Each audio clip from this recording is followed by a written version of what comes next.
Saudi അറേബ്യയിലെ ജദ്ദ നഗരത്തിൽ നിന്നും തൈഫ് എന്ന സ്ഥലത്തേക്കുള്ള യാത്ര തുടരുകയാണ് ഞാൻ. മക്ക പരിസരത്തുകൂടിയാണ് കടന്നുപോകുന്നത്. മക്കയുടെ ഹറം പള്ളിയുടെ സമീപത്തെ ക്ലോക്ക് ടവറും മറ്റും വളരെ അകലെ നിന്നും കണ്ടു. അമുസ്ലിം ആയതിനാൽ നഗരത്തിലേക്ക് പോകാൻ സാധ്യമല്ലാത്തതിനാലാണ് പുറത്തുകൂടിയുള്ള പാതയിലൂടെ പോകുന്നത്. മൊറാത്ത് എന്ന സുഹൃത്താണ് കാർ ഓടിക്കുന്നത്. പിന്നിൽ ഡോക്ടർ ഷാഫിയുമുണ്ട്. ഇപ്പോൾ പാതയുടെ ഇരുവശത്തും കാണുന്നത് മക്ക നഗരത്തിന്റെ ഭാഗങ്ങൾ തന്നെയാണ്. നഗരത്തിന്റെ ഹൃദയമല്ലെന്നേ ഉള്ളൂ. ജനസാന്ദ്രതയേറിയ നഗരമാണ് മക്ക. 20 ലക്ഷത്തിലേറെ ജനം വസിക്കുന്ന നഗരം. സൗദി അറേബ്യയിലെ ഏറ്റവും വലിയ മൂന്നാമത്തെ നഗരമാണ് മക്ക. അതിന്റെ കേന്ദ്രസ്ഥാനം ഹറം പള്ളി എന്ന് പൊതുവെ അറിയപ്പെടുന്ന അൽ മസ്ജിദ് അൽ ഹറം ആണ്. ഹജ്ജ് നാളുകളിൽ ദശലക്ഷക്കണക്കിന് തീർത്ഥാടകരാണ് മക്കയിൽ വന്നു നിറയുക. തീർത്ഥാടകരുടെ എണ്ണം വർദ്ധിക്കുന്നതിനനുസരിച്ച് മക്കയിലെ പുരാതന നിർമ്മിതികൾ മിക്കതും നശിപ്പിക്കപ്പെട്ടു കഴിഞ്ഞു. 1985 ആയപ്പോഴേക്കും തന്നെ മക്കയിലെ ചരിത്ര മന്ദിരങ്ങളിൽ 95% തകർക്കപ്പെട്ടു കഴിഞ്ഞിരുന്നു. 1000 വർഷം വരെ പഴക്കമുള്ള കെട്ടിടങ്ങളുണ്ടായിരുന്നു നശിപ്പിക്കപ്പെട്ടവയിൽ. നബിയുടെ കാലത്തുണ്ടായിരുന്ന നിർമ്മിതികളിൽ 20 എണ്ണത്തിൽ താഴെ മാത്രമേ ഇപ്പോൾ മക്കയിൽ അവശേഷിക്കുന്നുള്ളൂ. ഹജ്ജ് തീർത്ഥാടകർക്കായി ഹോട്ടലുകൾ, അപ്പാർട്ട്മെന്റുകൾ, പാർക്കിംഗ് സ്ഥലങ്ങൾ, മറ്റു സൗകര്യങ്ങൾ എന്നിവ ഒരുക്കുന്നതിനായാണ് പൈതൃക നിർമ്മിതികൾ മിക്കതും പൊളിച്ചുകളഞ്ഞത്. മക്ക പിന്നിട്ടു. ഇനി തൈഫിലേക്ക് പോവുകയാണ്. മലമ്പ്രദേശത്തെ വലിയൊരു സുഖവാസ കേന്ദ്രമാണ് തൈഫ്. ഒരു ചുരം പാതയിലൂടെ വേണം അവിടേക്ക് പോകാൻ. കാറിന്റെ പിൻസീറ്റിൽ ഡോക്ടർ ഷാഫി നല്ല ഉറക്കത്തിലാണ്. ഇവിടെ നിന്നുമാണ് മലമ്പാത കയറ്റം ആരംഭിക്കുന്നത്. ഇവിടെ ഒരു ചെക്ക് പോയിന്റും ട്രാഫിക് കൺട്രോളും മറ്റുമുണ്ട്. മുന്നിൽ മലനിരകൾ കാണാം. ആ മലകളിലെ ചുരം പാതയിലൂടെ വേണം തൈഫിലേക്കെത്താൻ. രസകരമായ ഒരു യാത്രയാണത്. പക്ഷേ ഒരു പ്രശ്നമേ ഉള്ളൂ. നമ്മുടെ നാട്ടിൽ ഇത്തരം മലകളെല്ലാം പച്ചപ്പ് നിറഞ്ഞതാണെങ്കിൽ ഇവിടം ഒരു പുൽനാമ്പ് പോലും ഇല്ലാത്ത പ്രദേശമാണ്. ഇങ്ങനെ കാണുമ്പോൾ കൊടും ചൂടുള്ള മരുഭൂപ്രദേശമാണിതെന്ന് തോന്നും. എന്നാൽ തൈഫിലേക്കെത്തുന്നതോടെ കാലാവസ്ഥയാകെ മാറും. തണുപ്പുള്ള ഒരു സുഖവാസ കേന്ദ്രമാണ് തൈഫ്. ഒരു ഫെസ്റ്റിവൽ സിറ്റി എന്നും അതിനെ വിശേഷിപ്പിക്കാം. ഉല്ലാസങ്ങളുടെ ഒരു കേന്ദ്രം. മതപരമായി പ്രാധാന്യമുള്ള കുറേ സ്ഥലങ്ങളും തൈഫിലുണ്ട്. ഇപ്പോൾ മലക്കയറ്റം തുടങ്ങിയിട്ടേയുള്ളൂ. ഇവിടുത്തെ പാതകൾ അതിഗംഭീരമായാണ് രൂപപ്പെടുത്തിയിരിക്കുന്നത്. സമുദ്രനിരപ്പിൽ നിന്നും 1880 മീറ്റർ ഉയരത്തിലാണ് തൈഫ്. അവിടം വരെ അതിമനോഹരമായ പാതയാണ്. 6 വരിയുള്ള പാത. ഒരു മലമ്പാത 6 വരിയുള്ള എക്സ്പ്രസ് ഹൈവേ ആക്കാമെന്നത് ആരെയും അത്ഭുതപ്പെടുത്തും. നമ്മൾ കരുതുക മലയിൽ അതൊന്നും സാധ്യമാവില്ലെന്നാണ്. ഇവിടെയാകട്ടെ ഒരു തുരങ്കം പോലും പണിയാതെയാണ് തൈഫ് വരെ വീതിയാർന്ന ഈ ചുരം പാത പണിതിരിക്കുന്നത്. മുഹമ്മദ് നബിയുടെ കാലം മുതലേ പ്രാധാന്യമാർന്ന ഒരു പട്ടണമായിരുന്നു തൈഫ്. അക്കാലത്ത് ബാനു താക്കിഫ് എന്ന ഗോത്രവിഭാഗമായിരുന്നു അവിടെ വസിച്ചിരുന്നത്. മക്കയിലെ ഖുറൈശി ഗോത്രങ്ങളിൽ നിന്നും എതിർപ്പ് നേരിട്ട കാലത്ത് മുഹമ്മദ് നബി അഭയം തേടിയെത്തിയ ഒരിടമായിരുന്നു തൈഫ്. നബിയുടെ ചില പ്രവർത്തനങ്ങളുടെ സ്മാരകങ്ങളായ പള്ളികളും മറ്റും അവിടെയുണ്ട്. അക്കാലത്ത് പ്രബലമായ ഒരു പട്ടണമായിരുന്നു തൈഫ്. ആദ്യഘട്ടത്തിൽ അവിടെയുണ്ടായിരുന്ന ജനവിഭാഗം മുഹമ്മദ് നബിയെ തിരസ്കരിക്കുകയാണുണ്ടായത്. അഭയം തേടിയെത്തിയ അദ്ദേഹത്തെ തൈഫിലെ ജനങ്ങൾ കല്ലെറിഞ്ഞ് ഓടിച്ചെന്നാണ് ചരിത്രം. കാറിലിരിക്കുമ്പോൾ വലിയൊരു മല കയറുകയാണെന്ന് അറിയുകയേയില്ല. അതാണ് ഈ മലമ്പാതയുടെ ഒരു പ്രത്യേകത. ഇതൊരു സമതലമാണെന്നേ തോന്നൂ. മക്കയിൽ നിന്നും തൈഫിലേക്ക് 64 കിലോമീറ്ററാണ് ദൂരം. സൗദി അറേബ്യയിലെ തന്നെ ഏറ്റവും സീനിക്കായ ഒരു പാതയാണിത്. 1950-കൾ വരെയും കുത്തനെയുള്ള കയറ്റിറക്കങ്ങളോടുകൂടിയ മറ്റൊരു പാതയാണ് തൈഫിനെയും മക്ക നഗരത്തെയും ബന്ധിപ്പിച്ചിരുന്നത്. ആ വഴിയിലൂടെ കാൽനടയായിട്ടാണ് പ്രവാചകനായ മുഹമ്മദ് നബി മക്കയിൽ നിന്നും തൈഫിലേക്ക് എത്തിയതെന്നാണ് വിശ്വാസം. സൗകര്യപ്രദവും മനോഹരവുമായ ഈ പാതയുടെ നിർമ്മാണം തുടങ്ങിയത് 1950-കളിലാണ്. അബ്ദുൽ അസീസ് രാജാവിന്റെ പ്രത്യേക താൽപര്യമായിരുന്നു അതിന് പിന്നിൽ. വളരെ ശാസ്ത്രീയമായാണ് ഇതിന്റെ നിർമ്മാണം. 6 വരി പാത. മഞ്ഞ വരയ്ക്കപ്പുറം ഒരു വരി ഒഴിഞ്ഞുകിടക്കുകയാണ്. അത്യാവശ്യ ഘട്ടങ്ങളിലെ ഉപയോഗത്തിനുള്ളതാണ് അവിടം. ഈ മലനിരകളിൽ പലയിടത്തും പല ഗോത്രവിഭാഗങ്ങളുണ്ട്. സൗദി അറേബ്യയിൽ ഒരൊറ്റ ഗോത്രമല്ല ഉള്ളത്. പല പല ഗോത്രങ്ങൾ. ഓരോ ഗോത്രവും പരമ്പരാഗതമായി ഓരോ മേഖലയിൽ വസിക്കുന്നു. അവർക്ക് ഗോത്രമൂപ്പന്മാരുമുണ്ടായിരുന്നു. മുഹമ്മദ് നബി മക്കയിൽ നിന്നും പുറപ്പെട്ട് തൈഫിൽ എത്തിയ കാലത്ത് ഹവാസിൻ എന്ന ഗോത്രത്തിലെ സഖീഫ് വിഭാഗമാണ് അവിടെ ഉണ്ടായിരുന്നത്. അബ്ദുയാലിൽ, മസൂദ്, ഹബീബ് തുടങ്ങിയവരായിരുന്നു അക്കാലത്ത് തൈഫിലെ ഗോത്ര നേതാക്കൾ. തൈഫിലെ ആളുകളെ അള്ളാഹുവിലേക്ക് ക്ഷണിക്കുക എന്നതായിരുന്നു ആ പട്ടണത്തിലേക്ക് പോകുമ്പോൾ മുഹമ്മദ് നബി ലക്ഷ്യമിട്ടിരുന്നത്. മക്കയിലും മറ്റും തന്നെ എതിർക്കുന്ന ആളുകൾക്കെതിരെ തൈഫിലുള്ളവരുടെ സഹായം തേടാനും അദ്ദേഹം നിശ്ചയിച്ചിരുന്നു. സമതലത്തിൽ നിന്നും ഞങ്ങൾ വലിയ ഉയരത്തിലേക്ക് എത്തിയിരിക്കുന്നു. എങ്കിലും ഇത്രയും കയറിക്കഴിഞ്ഞെന്ന് തോന്നുകയേയില്ല. ഈ പാത നിർമ്മാണത്തിലെ സാങ്കേതികവിദ്യ അത്ഭുതകരമാണ്. കാർ തൈഫ് ലക്ഷ്യമാക്കി നീങ്ങുമ്പോൾ മുഹമ്മദ് നബിയുടെ കാലത്തെ ഈ പ്രദേശങ്ങളുടെ ചരിത്രമോർത്ത് ഞാനിരുന്നു. നിരവധി ഗോത്രങ്ങളുണ്ടായിരുന്നു അക്കാലത്ത് അറേബ്യയിൽ. നൂറുകണക്കിന് ഉപഗോത്രങ്ങളും. നിലവിൽ 70-ലധികം ഗോത്രങ്ങളുണ്ട് സൗദി അറേബ്യയിൽ. ബനു തമീം ആണ് അതിൽ പ്രമുഖമായ ഒന്ന്. പ്രവാചകന്റെ കാലത്ത് അറേബ്യയിലെ പ്രമുഖ ഗോത്രമായിരുന്നു ഖുറൈഷ്. ഖുറൈഷ് ഗോത്രത്തിലെ ബനു ഹാഷിം വംശത്തിലാണ് പ്രവാചകൻ ജനിച്ചത്. അദ്ദേഹം ഏറ്റവും അധികം എതിർപ്പ് നേരിട്ടതും ഖുറൈശികളിലെ പ്രമാണിമാരിൽ നിന്നുമാണ്. നബിയെയും അനുയായികളെയും ശാരീരികമായി പോലും ഖുറൈശികൾ പീഡിപ്പിച്ചിരുന്നു. ഇപ്പോൾ അങ്ങ് മുകളിൽ ഒരു ഹോട്ടൽ കാണാം. ഹോട്ടൽ റമദ ബൈ വിൻധാം അൽഹദ എന്ന ഹോട്ടലാണ്. റമദ ഗ്രൂപ്പ് 1996 ആ മലമുകളിൽ ഹോട്ടൽ സ്ഥാപിച്ചത്. അതിന് താഴെ ഒരു വയഡക്റ്റ് കാണാം. മുകളിലേക്കുള്ള പാതയുടെ ഭാഗമായി ഒരു ഹെയർപിൻ വളവായി നിർമ്മിച്ചിട്ടുള്ള പാലമാണത്. ഞങ്ങൾക്ക് അതിലൂടെയാണ് കയറിപ്പോകേണ്ടത്. ഇനിയും കുറേ ദൂരം കൂടി കയറാനുണ്ടെന്ന് മനസ്സിലായി. മലമ്പാതയിൽ ഇവിടെയൊക്കെ എത്തുമ്പോൾ മാത്രമാണ് ചെറിയൊരു കയറ്റം കയറുകയാണെന്ന് അനുഭവപ്പെടുന്നത്. യാത്ര ഏറ്റവും സുഖകരമാണ്. സൗദി അറേബ്യയ്ക്ക് ഇതുപോലുള്ള ധാരാളം മലമ്പ്രദേശങ്ങളുണ്ട്. അതിൽ ചിലത് തീർത്ഥാടന കേന്ദ്രങ്ങളാണ്. മറ്റു ചിലത് ടൂറിസ്റ്റ് കേന്ദ്രങ്ങളാണ്. വേറെ ചിലത് വലിയ പട്ടണങ്ങൾ തന്നെയാണ്. നാളെയും ഞാൻ പോകുന്നത് അത്തരത്തിലുള്ള സ്ഥലങ്ങളിലേക്ക് തന്നെയാണ്. ഇതാണ് സൗദി അറേബ്യൻ മലമ്പ്രദേശങ്ങളുടെ ഭൂപ്രകൃതി. എവിടെയും മരങ്ങൾ അശേഷമുണ്ടാവില്ല. നല്ല കാലാവസ്ഥയാണ്. ഏതു പട്ടണത്തിലേക്കും നല്ല റോഡുകളുണ്ട്. അടിസ്ഥാന സൗകര്യങ്ങളുടെ വികസനത്തിൽ സൗദി അറേബ്യ പോലുള്ള രാജ്യങ്ങൾ എത്ര മുന്നിലാണെന്ന് ഇതിലൂടെയൊക്കെ സഞ്ചരിക്കുമ്പോൾ മനസ്സിലാവും. മുഹമ്മദ് നബിയുടെ കാലത്തും അതിനു മുൻപും ഈ മലകളിലൂടെയൊക്കെ കാൽനടയായി സഞ്ചരിച്ചാണ് ആളുകൾ തൈഫിലേക്കും തിരികെ താഴ്വാര സമതലത്തിലേക്കും പോയിരുന്നത്. പ്രവാചകൻ തൈഫിലേക്ക് പോകുമ്പോൾ അദ്ദേഹത്തോടൊപ്പം ദത്തുപുത്രനും സന്തത സഹചാരിയുമായ സയ്യിദ് ബിൻ ഹാരിഥയും ഉണ്ടായിരുന്നു. നബിയുടെ പ്രവാചകത്വത്തിന്റെ 10ാം വർഷത്തിലായിരുന്നു ഈ യാത്ര. മൊറാത്ത് കാർ ഒരു വ്യൂ പോയിന്റിൽ കൊണ്ടുചെന്ന് നിർത്തി. മങ്കി വ്യൂ പോയിന്റ് എന്നാണ് ഇവിടം അറിയപ്പെടുന്നത്. ഇവിടെ നിൽക്കുമ്പോൾ ഈ മലമ്പാതയുടെ ഗാംഭീര്യം കാണാം. മനോഹരമായ പാത വളഞ്ഞു പുളഞ്ഞ് താഴ്വാരത്തേക്കങ്ങനെ നീണ്ടുകിടക്കുന്നു. ഞങ്ങൾ കടന്നുവന്ന വഴി തന്നെയാണ് മലകൾക്കിടയിലൂടെ താഴേക്ക് നീണ്ടുപോകുന്നത്. എത്രയോ മലകളിലൂടെ കടന്നാണ് ഞങ്ങൾ ഇവിടേക്കെത്തിയിരിക്കുന്നത്. അങ്ങകലെ ഊഷരമായ മലയുടെ പാർശ്വങ്ങൾ വെട്ടിയൊരുക്കി ഹൈവേ നിർമ്മിച്ചിരിക്കുന്നത് ഒരു കാഴ്ച. 1950കളിലാണ് മക്കയിൽ നിന്നും തൈഫിലേക്ക് ഇങ്ങനെയൊരു റൂട്ട് രൂപപ്പെടുത്തിയെടുക്കുന്നത്. അതിനു മുൻപ് കുത്തനെയുള്ള ഇറക്കങ്ങളും കയറ്റങ്ങളുമായി മറ്റൊരു ഭാഗത്തുകൂടിയായിരുന്നു വഴി. നൂറ്റാണ്ടുകൾക്ക് മുൻപെന്നോ കല്ലുപാകിയ ആ വഴിയുടെ കുറേ ഭാഗങ്ങൾ ഇന്നും അവശേഷിക്കുന്നുണ്ട്. ഒട്ടകങ്ങളുമായി കച്ചവട സംഘങ്ങളാണ് അന്ന് കൂടുതലായും ആ വഴിയിലൂടെ സഞ്ചരിച്ചിരുന്നത്.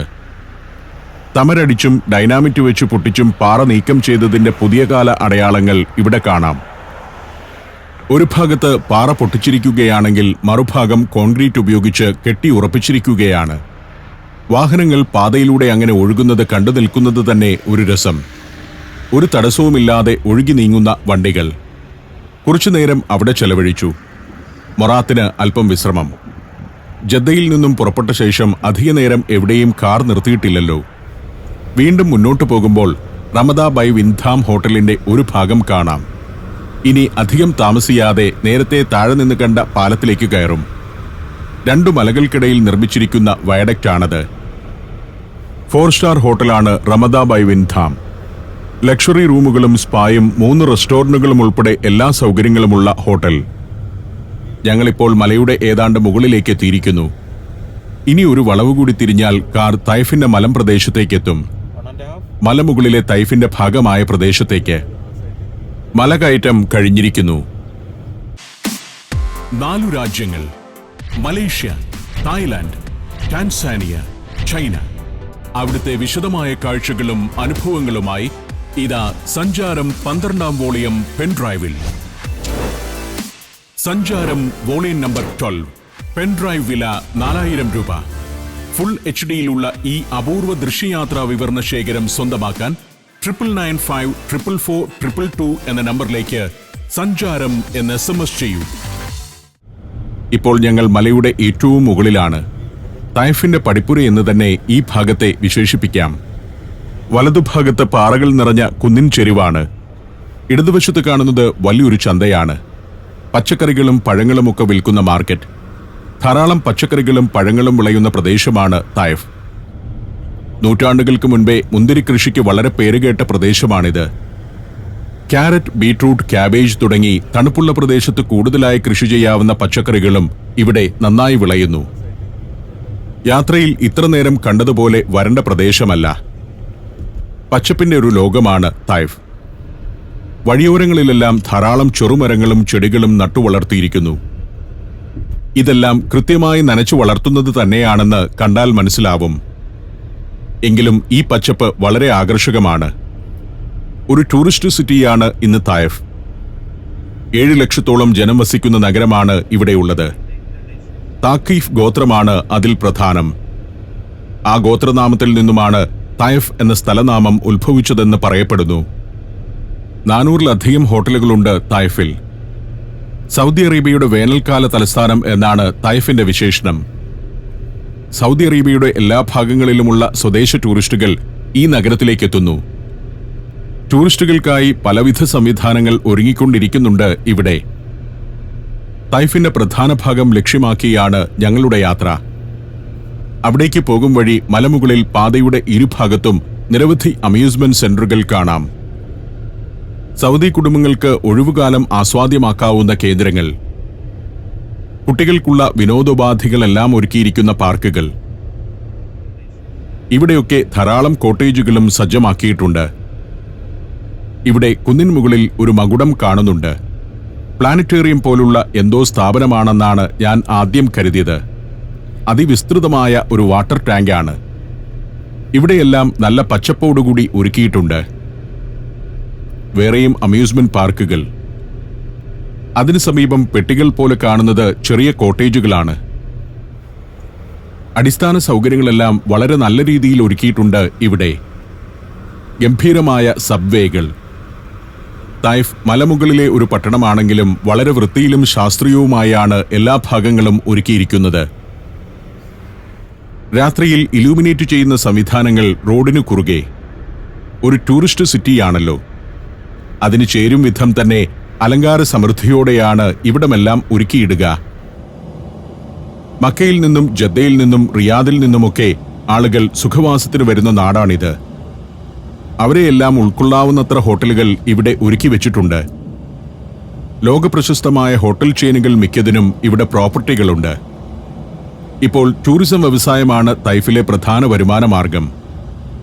എന്നാൽ മറ്റു ചില വ്യവസായങ്ങൾ കൂടി ഇവിടെയുണ്ട്.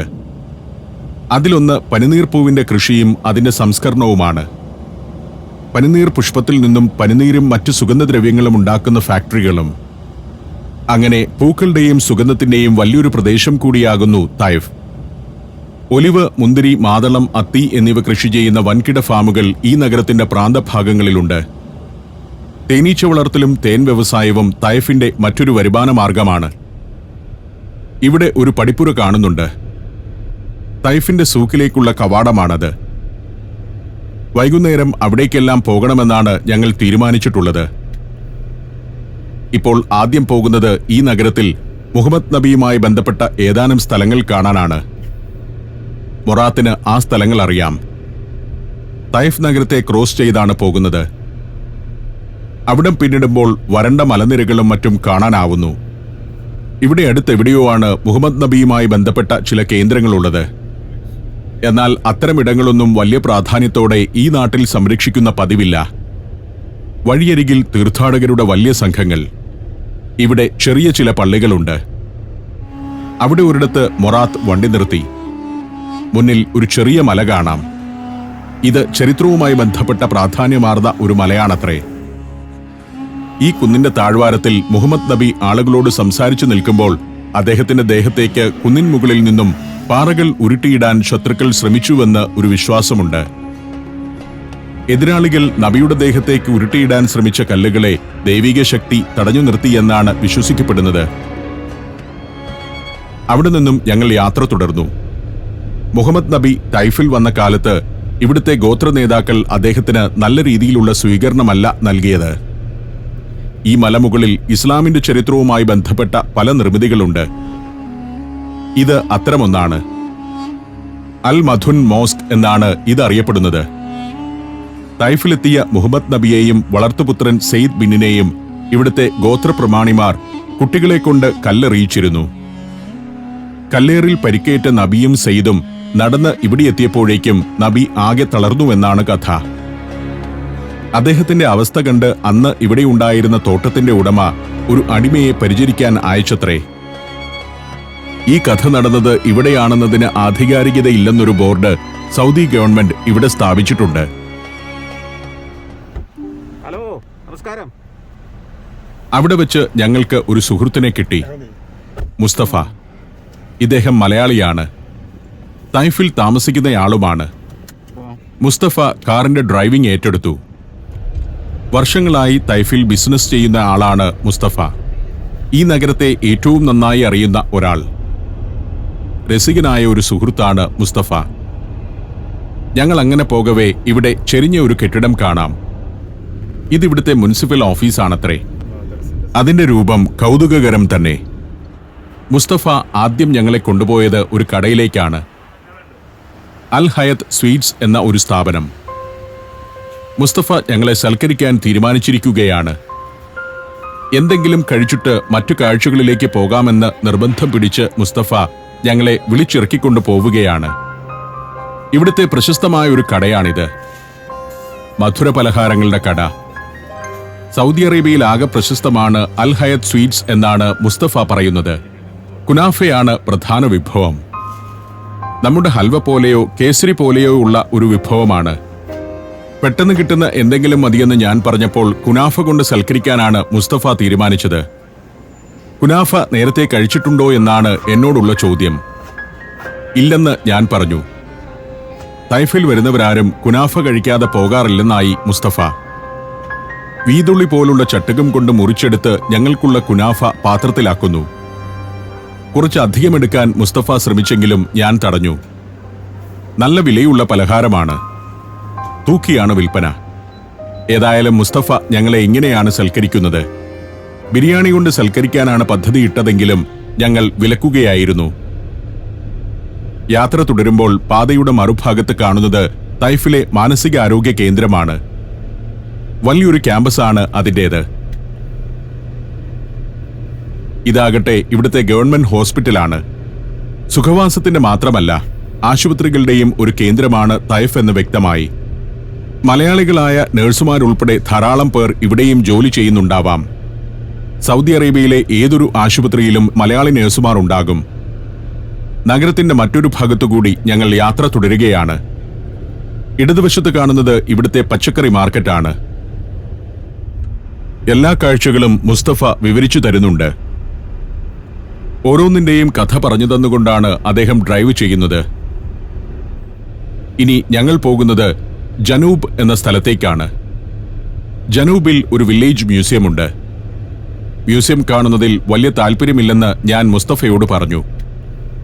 എന്നാൽ ആ മ്യൂസിയത്തിൽ ചെന്നാൽ തീർച്ചയായും ഇഷ്ടപ്പെടുമെന്നാണ് മുസ്തഫ പറയുന്നത്. ഏതായാലും മുസ്തഫ കൂട്ടിക്കൊണ്ടുവന്നതാണല്ലോ, കണ്ടുകളയാം.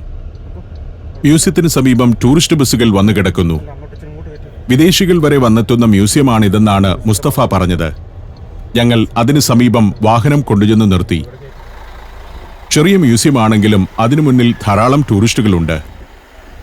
അൽ ഷെറീഫ് മ്യൂസിയം എന്നാണ് ഇതിന്റെ പേര്. 2 ബസ്സുകൾ നിറയെ പാശ്ചാത്യ ടൂറിസ്റ്റുകൾ എത്തിയിരിക്കുന്നു. ഞങ്ങളും അവരുടെ കൂടെ കയറിപ്പോകാൻ തുടങ്ങിയപ്പോൾ ഒരു ഗൈഡ് ഞങ്ങളെ തടഞ്ഞു. അല്പനേരം ഗസ്റ്റ് റൂമിൽ വിശ്രമിക്കാൻ പറഞ്ഞു അദ്ദേഹം. പാശ്ചാത്യ ടൂറിസ്റ്റുകളുടെ ബഹളം കഴിഞ്ഞിട്ട് അകത്തേക്ക് കയറാമെന്ന് ഞങ്ങളും തീരുമാനിച്ചു. മ്യൂസിയത്തിന്റെ ഗസ്റ്റ് റൂമിൽ ഞങ്ങൾക്കിരിക്കാനുള്ള സൗകര്യവും തന്നു. ഞങ്ങൾ അവിടെ വട്ടമിട്ടിരുന്നു. അപ്പോഴാണ് മുസ്തഫ കുനാഫയുടെ പൊതി അഴിക്കുന്നത്. ഞാൻ 1 പാക്കറ്റ് കുനാഫ വാങ്ങിയാൽ മതിയെന്ന് പറഞ്ഞിരുന്നെങ്കിലും മുസ്തഫ അതിന്റെ കൂടെ കിഷ്ത എന്നൊരു പലഹാരം കൂടി വാങ്ങിയിട്ടുണ്ട്. അത് ഞങ്ങൾ അവിടെ ഇരുന്ന് തിന്നു തീർക്കാൻ പോവുകയാണ്. നല്ല മധുരവും ഗംഭീര രുചിയുമുള്ള പലഹാരങ്ങൾ. അറബി നാട്ടിൽ എന്തെല്ലാം വ്യത്യസ്ത വിഭവങ്ങളാണെന്നത് അത്ഭുതപ്പെടുത്തുന്ന കാര്യമാണ്. മത്സരം നടക്കുകയാണ്. ഡോക്ടർ ഷാഫി മത്സരത്തിൽ ബഹുദൂരം മുന്നിലാണ്.